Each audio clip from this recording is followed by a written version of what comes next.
In podcast 7, I spoke with Jay Springett. I first found out about him through another podcast on the Solarpunk movement. When I listened to it, it totally inspired me and helped me to better understand the Solarpunk movement. This podcast was all about me trying to understand the Solarpunk movement even more, so I hope that this podcast can do that for anyone who listens to it.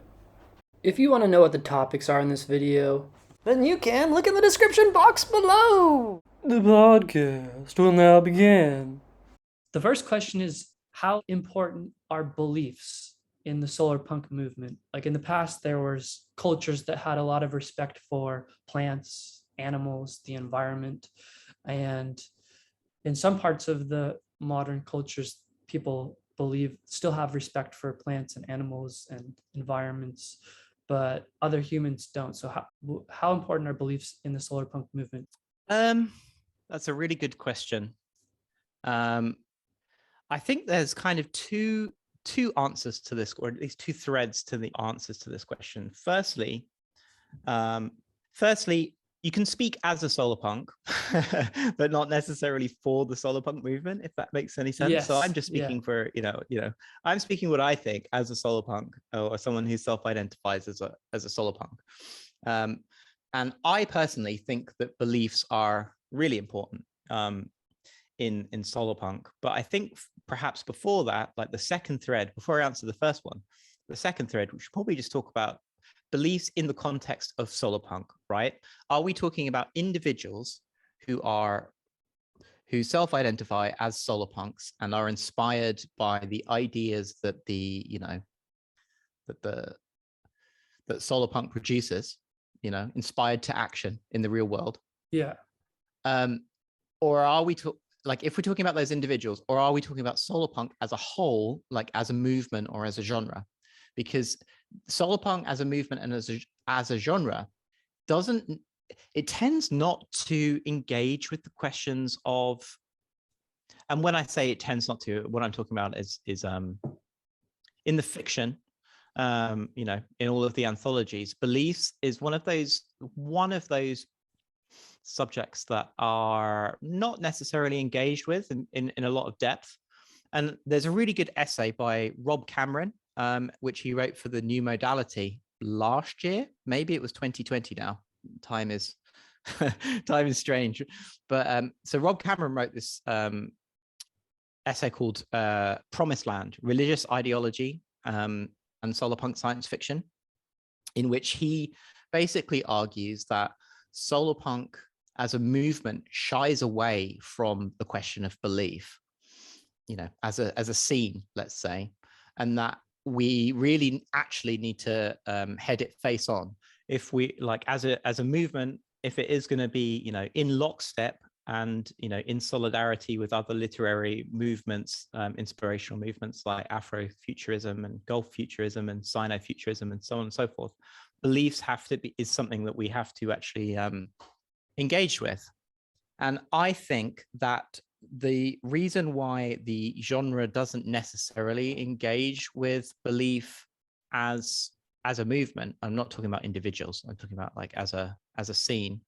And that is because it is coming from the context, although I would class solarpunk as speculative fiction rather than sci-fi. But I think because it has these kind of like sci-fi roots, or we have this notion of thinking about the future or thinking about the imagination as kind of like a sci-fi, sci-fi kind of fulfills that role for many people. And sci-fi is obviously based in science. So you end up with this kind of, you can end up in this very mechanistic view of the universe and of the world, and this is even true in kind of the permaculture world. Like permaculture, I think is as a way of thinking with its design patterns and, the flow of energies through a landscape and so on and so forth, is about as far as you can push the kind of mechanistic enlightenment worldview. And therefore it doesn't engage with the idea of belief, or if you want to go one step further, because if you believe in certain things, then axiomatically then other things then exist or are true in the universe. So the existence of spirits or the existence of intelligence is perhaps another good word, like intelligence beyond the human and so on and so forth, which is something that Solarpunk is interested in. But I don't think as a movement, it has necessarily taken these thoughts on board, if that makes any sense. Like I think there's a lot of engagement with indigenous ideas, the writings of Robin Wau Kilmer and Kimmerer and Tyson Young Porter's Sand Talk is one of my favorite books. Akamalafe Bayo's book or his work, so on and so forth. But I just don't think that I have yet to read a piece of media that has fully taken these things on board. Now, that's just as a movement, and I don't mean this as a criticism. I think it's actually something that Solarpunk, as a scene of people, need to continue to work on. And I think Rob Cameron's essay is really good and should be paid attention to.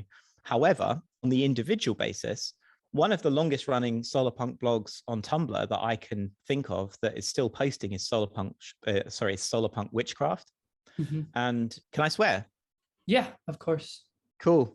Well, so I have a zine from about 2015, 2016, maybe. I have a zine.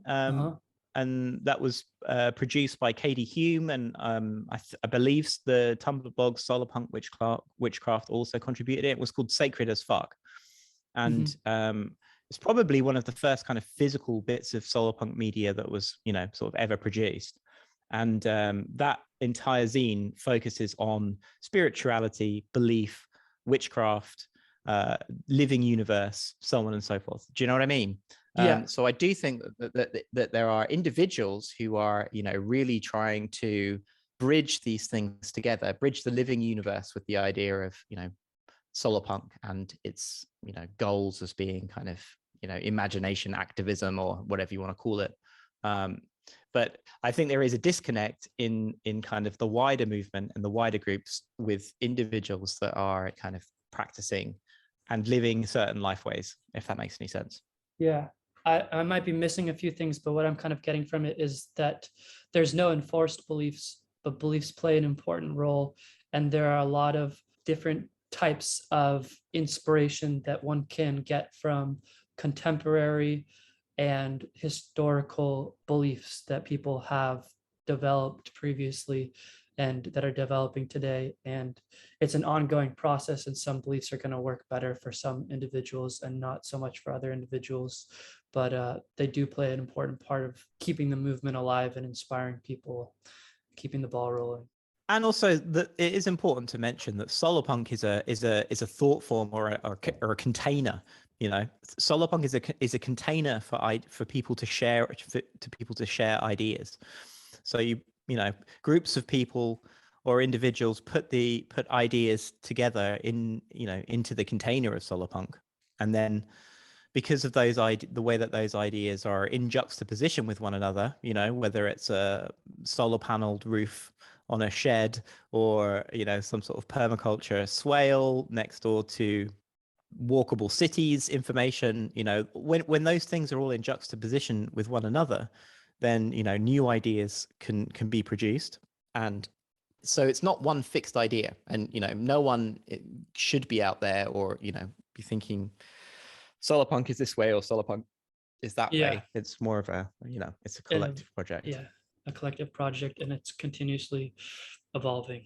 And I think beliefs is a useful word, but I also think we can also use words like moral. I think Solarpunk has as a community, regardless of what it believes, has a very moral stance. Awesome. The next question I have for you is, of all the component parts which you are aware of within the Solarpunk movement, which one do you feel right now could particularly use more love and attention? Is it something like the artistic side of it, like the vision through literature and art, or the philosophical side, or the belief sides like we were talking, or is it more of the construction and the building side of the land, the permaculture, the architecture, the technology? Where do you feel like is the most essential part that needs love and attention right now? My easy answer is everything all at once. Yeah. Okay, so Just not one yes, particular thing. Yeah. more of everything. Yeah, I would say that what's been interesting over since say 2012, like at the beginning of Solarpunk, is that a lot of the Solarpunk artwork, and I think this is a failing in within the Solarpunk community in general, is a lot of the Solarpunk art that has been produced or was, you know, pulled into the container of Solarpunk and said, you know, this is Solarpunk or Yeah, whatever. Do you know what I mean? I do. It's largely gone, and because it's the internet, it's largely gone uncredited to the original artist, and I think that that is a deep shame. But and I think Solarpunk could do better. I think if information is being shared about something, I think there should be a link to it. You know, there should be Yeah. an yeah. I think like as a behavior, Yeah. I think there should be more of that. And I'm not just. I mean, obviously, Solarpunk is now is huge, and I mean, I'm definitely not. I remember the days when you could be across everything that was happening in kind of the small scene of people that were interested in Solarpunk. But now, I mean, there's Facebook and Reddit and all of those groups. It's hard to, but I suppose I'm just speaking for like the parts of the community that I still see, is that I think being generous with ideas and generous with crediting people's ideas is something that the movement could work on. I think the AI art with people using Midjourney or DALL-E 2 and so on and Yeah. so forth, and putting in, I think that has been a bit of a game changer for Solarpunk art in general. I think the visual culture of Solarpunk has been enriched greatly by these tools. Okay, so are you implicating that people should try to have more respect for the AI art, or to use the AI art more? Is that, or neither? I guess it's more of an observation. I just think that the fact that you can type in Solarpunk cityscape at sunset or something like that, into one of these tools and have it generate a quite inspiring image, with wind turbines and whatnot. Like, I just think that that's something that as a movement, or as a tool, a tool for thinking with, you can literally have ideas and generate images for them, within minutes now. Yeah. And be inspired by them.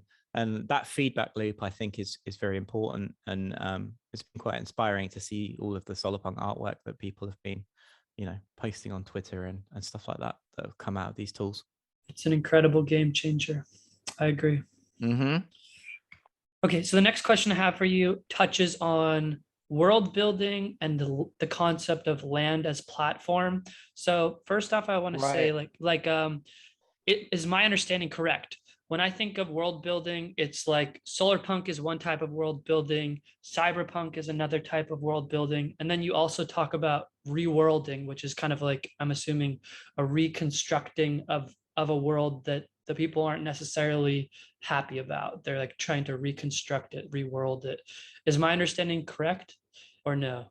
With the world building thing. I think that's pretty close. I mean, this is what I kind of do as a day job. I would make the distinction between world building and worlding as a kind of active process. And I think when people discuss Solarpunk and they're throwing links out there, here's a cool permaculture project that's happening in my hometown, or here's a picture of this, or here's an article about this sprawl repair manual, or this is what my town's doing, putting in bike racks and so on and so forth. All of these things become active ideas, because world building on its own is the construction of a world, of a cyberpunk world, for things to play out inside of. Does that make any sense? Yes, it does. If you're writing a novel, then you do your world building, and then just to keep things internally consistent with whether you have to draw a map, or you do your world building, and then you play out the narrative inside that world.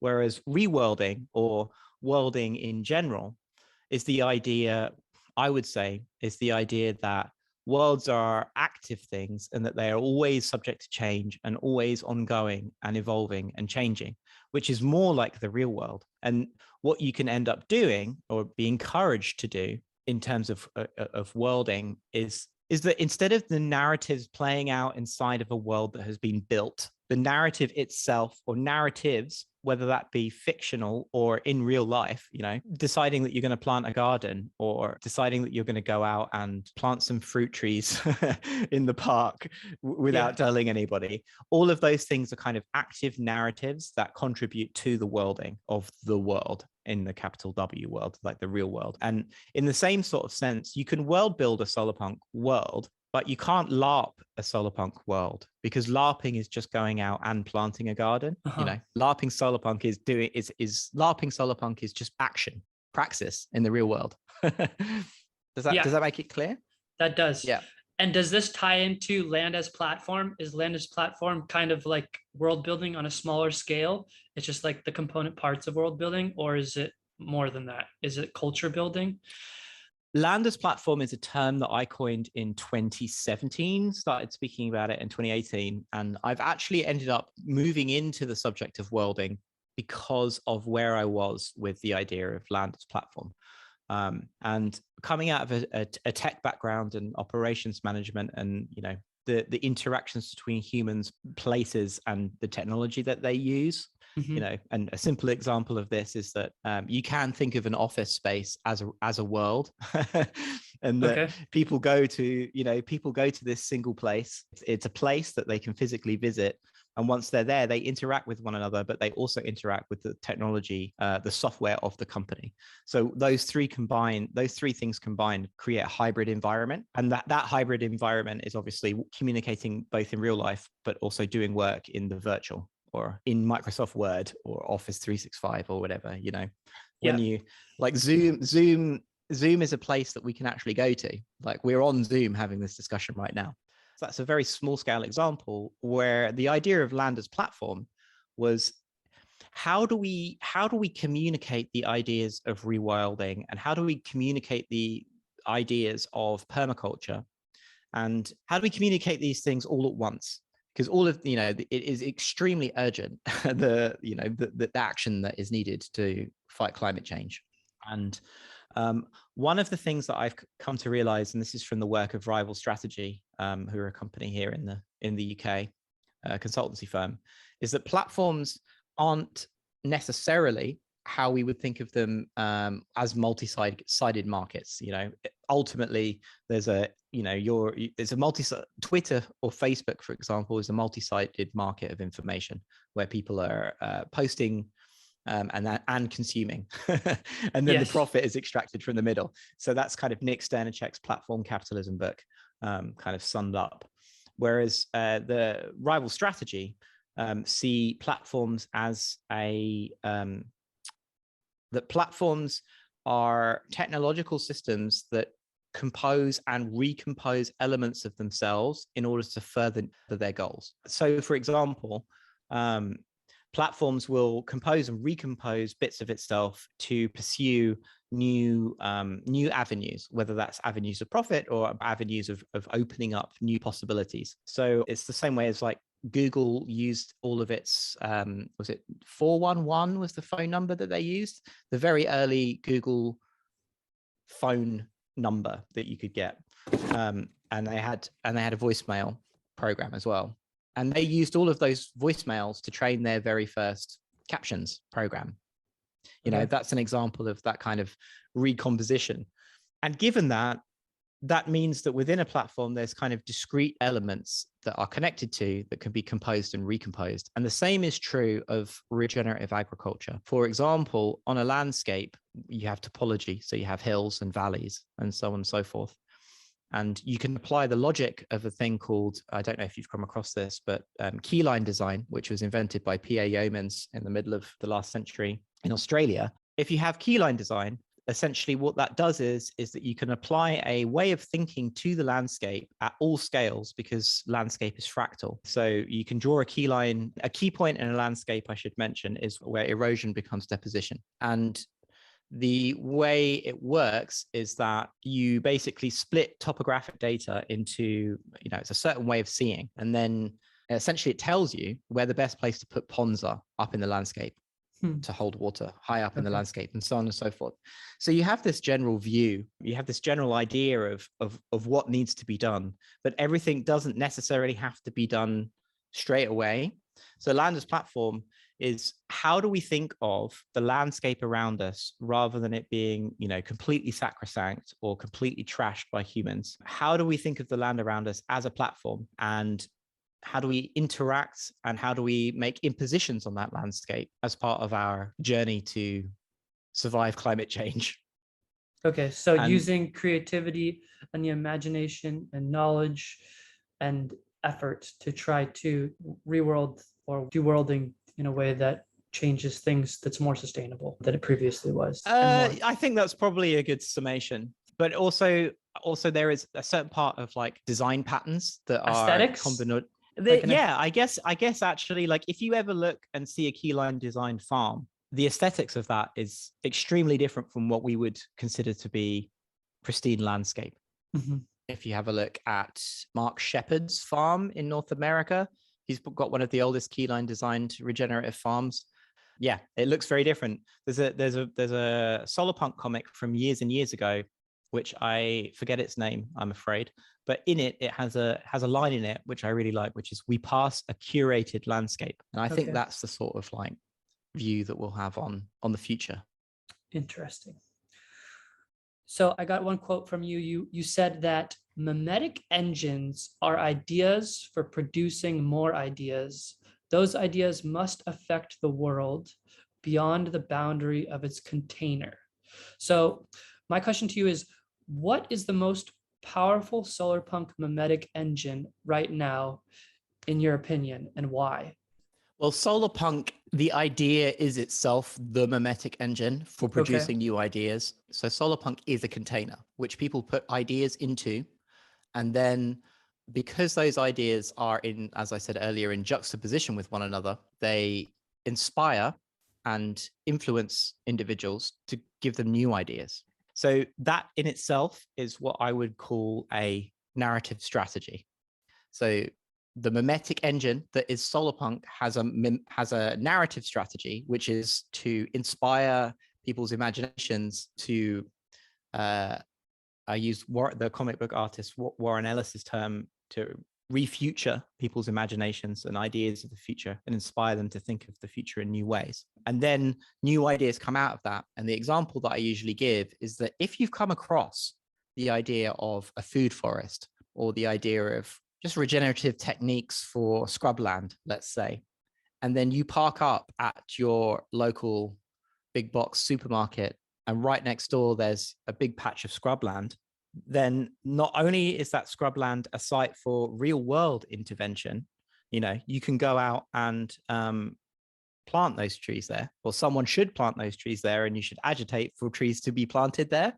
But also you can tell people that you think that there should be stuff planted there, even though it had never occurred to you before to even think about that. Once you've come across ideas and seen examples of people doing it, it becomes easier. It becomes a site of narrative intervention. You can tell people, which is a strategic narrative, right? You can tell people, I think there should be a food forest on the patch Okay. of land on the corner.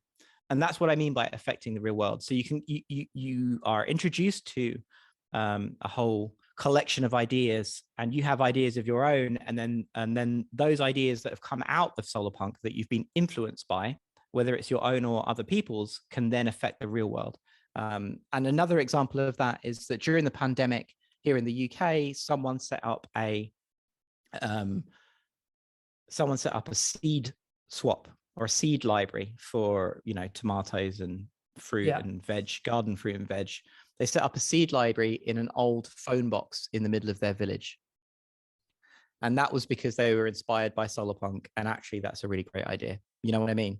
Like, that's an example of Solarpunk affecting the real world. And I think Solarpunk Action Week that happens every year is one of those things that's quite inspiring to see. Right on. I have some more questions. Do you feel like this is a good place to end it, or do you want to do more questions? No, let's keep going. Yeah, all right, let's keep going. Okay.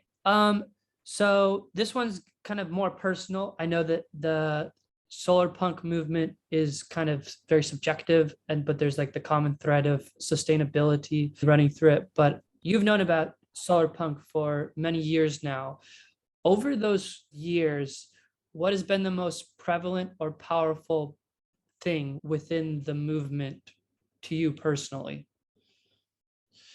The thing that has been most important to me following the growth of Solarpunk since the very beginning, I was there in 2012 on a mailing list where people were talking about it, and then in 2014 joined solarpunks.net.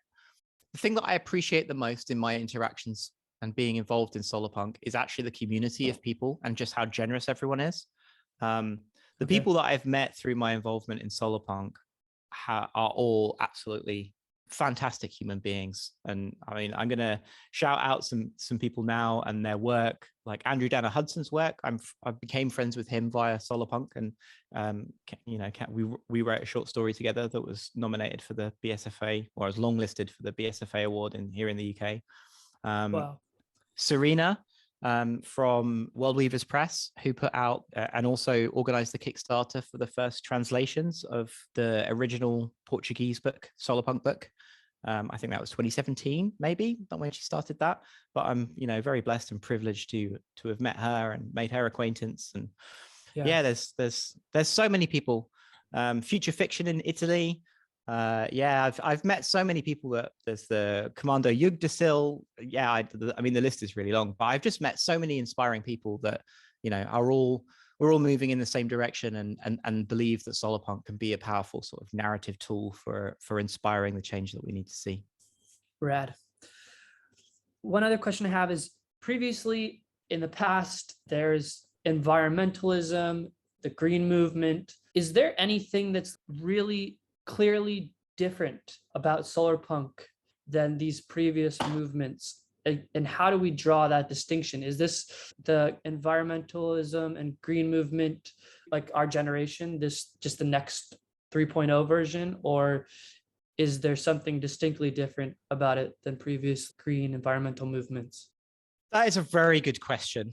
I have joked previously in the past at a permaculture conference that Solarpunk is in some sense a propaganda wing for the permaculture movement, the future's propaganda wing of what the world would be like if everyone was doing permaculture.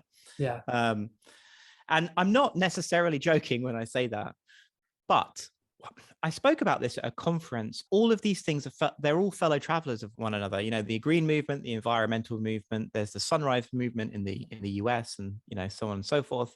The indigenous land groups, fighting for their land. Like everyone, all of these groups are fellow travelers, all moving towards and seeking a better future for humanity. Where we can all live together in a healthy world that we share. And I don't necessarily see any of these things being in competition with one another. What I would say is that Solarpunk, when it first began in 2012, let's say, but specifically a bit later in, say, 2014, there was absolutely no way in Western culture, in English-speaking Western culture, that you would be able to sell a sci-fi story set in an optimistic world, or there's no way you'd be able to sell optimistic climate change fiction. It just wasn't a thing that was doable. There's no one would buy it, because just think about the 10, 15 years worth of movies that we had previous to that. It's all dystopias. Mm-hmm. And I do believe that Solarpunk, as it continues to grow, continues to shift the dial on moving away from kind of like the no future, endless war on terror, climate change is not going to be stopped. We had all of those like Deep Impact movies and Armageddon, and it was all dystopias all the time. Whereas now there's like 14 Solarpunk anthologies, which is a lot of short stories that have been published in like the last 4 or 5 years. There's now there's the quarterly magazine. There's there's a market for this sort of fiction, hopefully inspiring people to go out and impact the world. What's different about it is that it's making a space for these ideas, and it's made a space for itself in culture. And everyone that comes across Solarpunk and is inspired by its ideas makes that space a little bit bigger and easier to breathe. Wonderful. Really well said. The very last question, I don't have any other questions after this, is in one of your 301 podcasts, you talked about how you're making shadow puppets and that you're an English country band. Do you feel inspired to talk Yes. about either of these kind of creative outlets that you're playing with or involved in? Yeah, sure. Yeah. I mean, on the shadow puppet side, I've been playing around with making shadow puppets, and rather than tell you what I'm doing, I'll give you the ultimate goal. The ultimate goal is to have one of those portable projectors, like, a little 1080p projector that runs on USB power behind me, projecting against the screen. So instead of using a torch or a lamp to create the shadows, it would be I will be using a projector. That projector is plugged into a laptop, which is running Unity with a real-time background environment that's, cell shaded or somewhat cartoony. I haven't decided the number of colors yet. So it's, 3 color cell shaded, and then you have the shadow of the puppet. So it's like in world. I have a couple of cameras that I've been messing around with. I've borrowed a couple, and I own one, which are 3D depth cameras. And what I'm hoping to do is to have Unity know where the puppets are in relation to the screen using a depth camera that's directly above the projector. So I'll be able to do all sorts of like real-time effects and perhaps even lip sync with the shadow puppets. And I've been working on that for ages. Yeah, I haven't seen anyone do that kind of real-time shadow puppets and real-time virtual environments before. And I've just been working on it. I've literally teaching myself Python to be able to do this, and I don't have that much time, but once every couple of weeks I sit down and try and push it forward. And I studied philosophy of the arts at university. I've always been a musician, been in punk bands growing up, and a couple of years ago I joined a band called Forest Bed with some very good friends of mine, including a friend that I've known since like 2003, but we've never been in a band together. And we are originally it was a slow, sad country band was what we were trying to do. Nice. And then just the fact that we all listen to folk music, we kind of ended up, there's, the newer songs that we have been writing since the pandemic, since we were allowed to go into a practice room, been using a lot more kind of like English modal chords and chord progressions as opposed to straight, 12-bar blues country chord progressions. So we're in this middle ground with some sort of like, English, sad English. A friend referred to us as Celtic cowboy the other day. So I'll take that. That's an interesting combination. Yeah, our 4-track EP will be out later in the summer. Awesome. I hope that I can check that out. Thank you. No, thanks for messaging me, and I'm really happy to speak to you. Thanks for your time. I really, really appreciate you taking time out of your life to do this. No, thank you. One last thing I want to say is, are there any places, links, or a website that people can go to find more information on you or on things that you're doing or on work that you're creating? Yep. So my website is thejmo.net, where I've got all of my work there and my blog, and you can subscribe to my podcast, which is a weekly podcast, 301 seconds in length. And that is at permanentlymoved.online. Cool. Thanks, Jay. Thank you so much. I wish you the best, man.